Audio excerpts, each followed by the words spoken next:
Once upon a time, there was a man named John who lived in a small village. John was a simple man who went about his day-to-day life without much thought about what he was doing or why he was doing it. He didn't have any goals or dreams for the future. He was just content with living his life as it was. One day, a wise philosopher came to the village and began talking to the people about the importance of examining one's life. The philosopher explained that life was not just about going through the motions, but it was about understanding oneself and what one wanted out of life. He said that without self-examination, life had no meaning or purpose. John was intrigued by the philosopher's words and decided to approach him after the lecture. He asked the philosopher what he meant by examining one's life.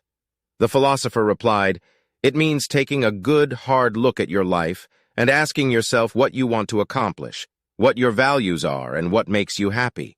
It means not just going through the motions, but living your life with intention and purpose." John went home that day and thought about what the philosopher had said. He realized that he had been going through the motions of life without any real purpose or direction. He began to ask himself what he wanted out of life and what was important to him. He started setting goals for himself and working towards achieving them. Over time, John's life began to change. He felt more fulfilled and happy because he was living his life with intention and purpose. He discovered his passions and pursued them with zeal. He made meaningful connections with people and found true happiness in his relationships.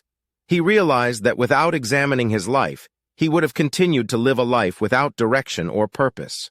From that day on, John lived his life with intention and purpose. He knew that the unexamined life was not worth living, and he was grateful to the wise philosopher who had taught him this valuable lesson.